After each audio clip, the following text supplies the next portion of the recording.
Alvin and the Chipmunks is a cinematic masterpiece. I bet you weren't expecting that to be the movie I'm talking about today when you read the title. Don't even try to lie, Sharon. I could go on and on about its fine craft, but I am simply too lazy to do that. Instead, I am going to be unmasking the true villain of the saga. Let's start off with what every movie begins with, a beginning. Right off the bat, we see three overworked, starving chipmunks who are so depressed they sing a copyrighted song, something only evil chipmunks do. Enter Dave Seville. He's a musician, an irresponsible one. Everybody always overlooks Dave, and doesn't acknowledge that behind that completely normal smile, is the true villain of the four films.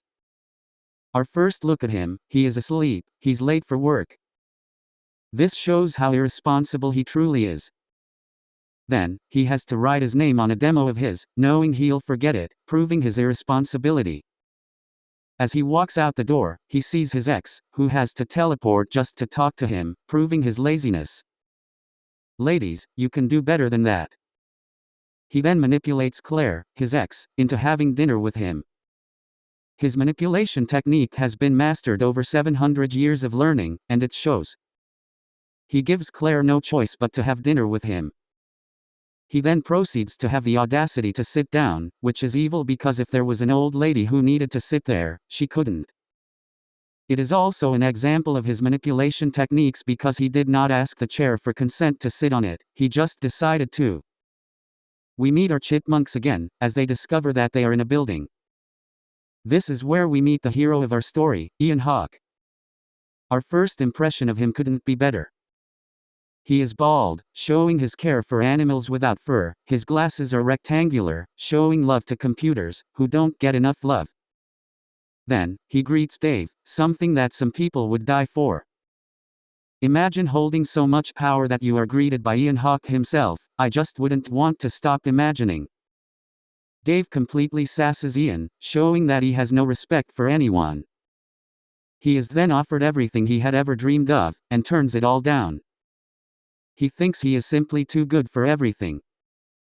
He then tries to manipulate Ian by smiling while his song is playing.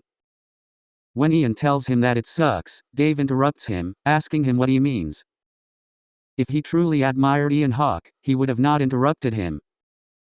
He is told that he is not worthy, which is when he tries to get everything he once turned down. Irony at its finest. When he touches an elevator button without its written and verbal consent in German, English, and ASL, he steals the muffin basket. Did the muffin basket ask to be stolen? No. The worst part about all of this is that the elevator had to wait on him for an estimated 3 seconds, showing complete disrespect. The chipmunks then hop into the basket Dave is carrying and drive away in his car. Might I remind you, we are only 10 minutes into this movie. He throws them into the trash can, not asking them if they like the color of it or not.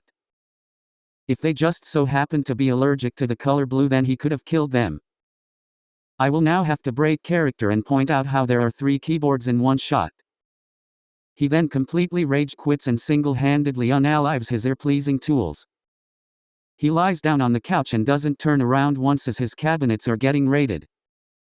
He gets up to play peekaboo, which is the only considerate thing he does throughout this entire film. He hears a cabinet move and proceeds to destroy at least $500 of groceries in one swift stroke. He then gets attacked by Alvin, who had every right to, considering that he is Dave. As we will find out, he is only using 1/10 of his power. His tactical brilliance is an example of how powerful our trio is. He then, and I'm not making this crap up, throws a glass jar of cheese balls on his head and watches as he falls to the floor. I love how he just stands there for a frame or two, showing how truly weak he is. The chipmunks then try to give Dave the proper diagnosis. They pronounce him dead, but Dave, because he is Dave, didn't tell them in advance that he was actually still alive. Thus, they did not give the proper diagnosis. He then disrespects Theodore by screaming in his face and calling him a squirrel.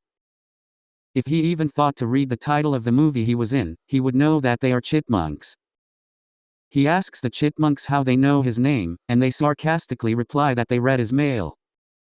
Anyone with half a brain knows that Theodore used his great magic to find out Dave's name. He scoops the chipmunks up in a bowl and throws them out of his house. Alvin gives him one last chance for Dave to get on his good side, but Dave ignores him, so they have to improvise. They sing a song to persuade Dave into letting them into the house. This works, of course, because of the chipmunks' master plan to dominate the world through song. It is known as the Curse of Funkytown. Dave lets them back into the house, proving that the curse worked. They ask him questions, seeing if he is worthy of housing the curse and mass-producing it. Once he is acquitted of his crimes, he goes back outside to get his 3 keyboards. Alvin tries to curse the towel rack, but Dave stops him, something he will regret for the rest of his life. He saves Theodore from the robot and picks it up without its consent. They go to bed, fake yawning to trick Dave. Once he is convinced, the chipmunks hold him at gunpoint and force him to write a song for the curse. He then builds a forest out of his dog's ashes. Dave gifts Simon with glasses, humiliating him. The curse only adds to you what is already there, so naturally, Dave is a bigger idiot than ever. He then criticizes their tactical training that they did in his kitchen. They then go into his studio to record the song so more people can get the curse than ever. Dave mouths the words, as if the chipmunks don't have the power they possess to memorize any song. Claire happens to walk by, giving her the curse. We see Ian, again, and that is where I'm going to be ending the video, as I think I've made my point. If you want to see a part 2, where I talk about the Ian Theodore Claire love triangle, let me know in the comments.